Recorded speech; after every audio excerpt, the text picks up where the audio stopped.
This is a very quick review of the Samsung HD TV 32-inch 4 series. This one is the M4500 model. So I'll go through the features I liked about this and the things I didn't like. So let's get started. Alright, so the first thing I liked is that this TV is very easy to use. It comes with this remote control that I think many Samsung TV comes with, and many things are accessible directly by pushing a button. So let's say you want to control your movie. Well, you have these buttons over here to play, pause, go back and forward.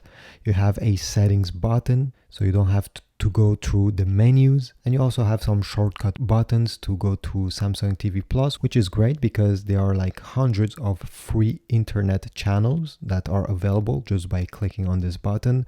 You have Netflix and Prime Video, and you do not need to learn how to use this TV since everything is at your fingertips. Another thing that I liked is that all the apps that I want to use are available for this TV. There are many compatible apps, and you see all the popular ones: YouTube TV, Netflix, Prime Video, Hulu, and I'm just showing you a few of them here, but honestly I think they're all there, so this is great to know. Also, I know I talked about how easy it was to use, but even the menus, when I press the home buttons here, all the apps that you have installed are presented to you on the bottom of the screen, and you just have to navigate with the right and left arrow, click on them and launch them. It's very easy to understand.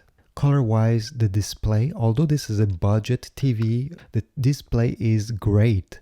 I have tested many TVs in the past. You see here the TV is at an angle and the colors are still crisp and the image is sharp. Now I have put the TV at a greater angle, and although maybe the image is not as bright as before, you can still clearly see what's going on the screen. With cheap TVs, usually at this angle, you won't be able to know very well what's happening here because the image will be very dim.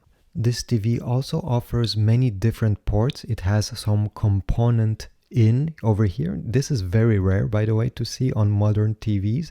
This is to connect a VCR or maybe an older camcorder. So not many people are using them, but hey, it's cool that they're there. This port is to connect an antenna in case you want to watch local live TV. So this is for the optical cable. If you want to connect your Samsung TV to a soundbar or a home theater or a receiver, there's ways to connect them through an HDMI cable, but also using an optical cable. Over here we have a LAN input in case you want to connect your internet router directly to the back of the TV, one USB port, two HDMIs, and the power port.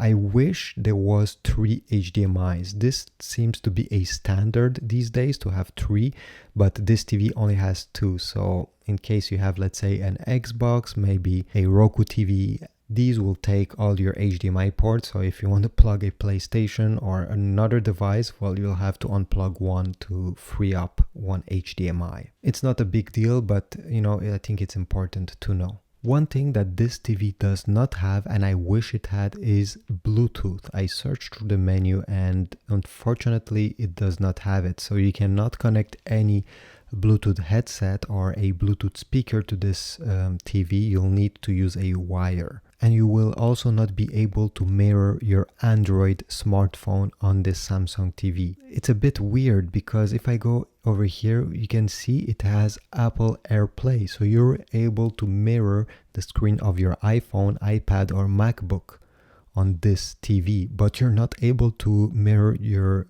Samsung Galaxy phone. It does not make any sense why it allows Apple to mirror and not Samsung own phones. They didn't skip where it's important. It has a good screen. It has all the apps that you may need and also all the ports that you may need, minus one HDMI port. But otherwise, I highly recommend it. I think it will be very useful in many different situations.